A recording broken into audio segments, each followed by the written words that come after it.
the first macronutrient ever discovered under the microscope was protein. And the scientists got really excited, like, oh, we discovered this is the key to health, it's protein. And then it was disproven.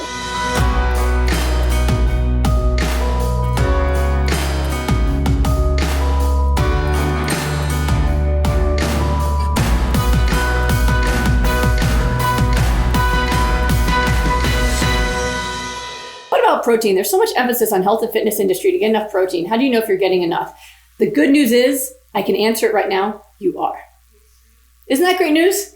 You don't have to calculate it. You don't need to worry about it.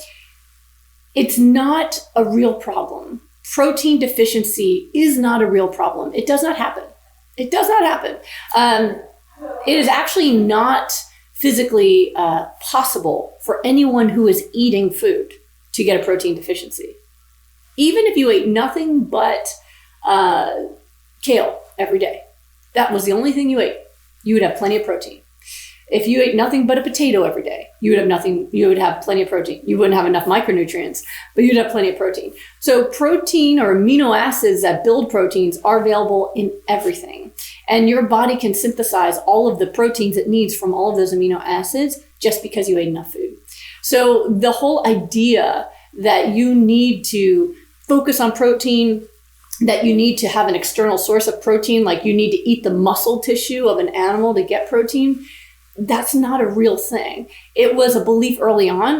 The first macronutrient ever discovered under the microscope was protein. And the scientists got really excited, like, oh, we discovered this is the key to health, it's protein.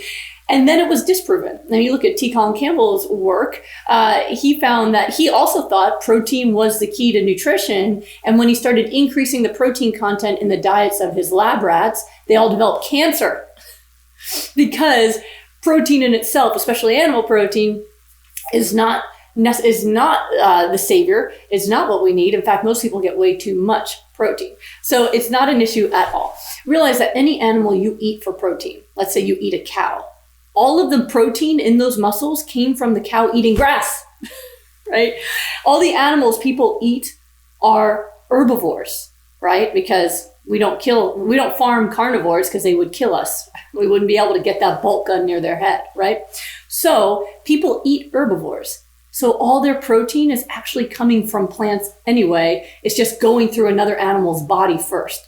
We can get the protein ourselves from our plant foods. So it's not an issue at all. And one of the things I see people doing, which ruin this, is they'll put protein powders in their green smoothies. That's a processed food. You don't want to do that. You do not need to artificially raise your protein, okay? So unfortunately, I do hear doctors saying that too. But again, realize the doctors, for the most part, are getting their information from reading the health and fitness magazines that you're reading, because there's no nutrition education in medical school. Everything I teach is from a decade of experience in disease reversal.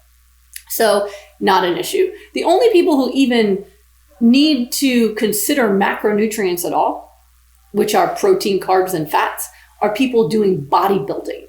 Bodybuilding is a sport where you are changing the shape of the human body from its natural state, which is long and lean, to one of bumps sticking out everywhere. So they're artificially trying to force their muscle tissue into a shape that's not really natural for the human body. And those people have to force in more macronutrients. Now, they used to think it was more protein. What my husband has discovered, what he writes about in his book, Miracle Metabolism, is that he's able to build muscle twice as fast on half the protein that he ever needed as a person who ate meat. So less protein than we thought. The key to building muscle is actually excess carbohydrates, because those cause you to gain weight. And if you do intense muscle building exercise, you'll primarily gain weight in your muscles rather than gain weight putting it onto your belly or your butt. So it's really just not an issue.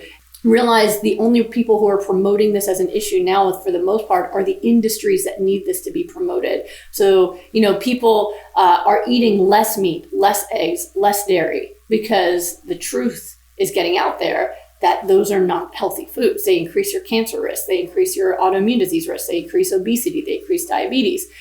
So people are eating less of those products. And so they're getting more aggressive in their advertising. Here's your protein. Now, I could show you a green smoothie and say, here's your protein. You're getting plenty.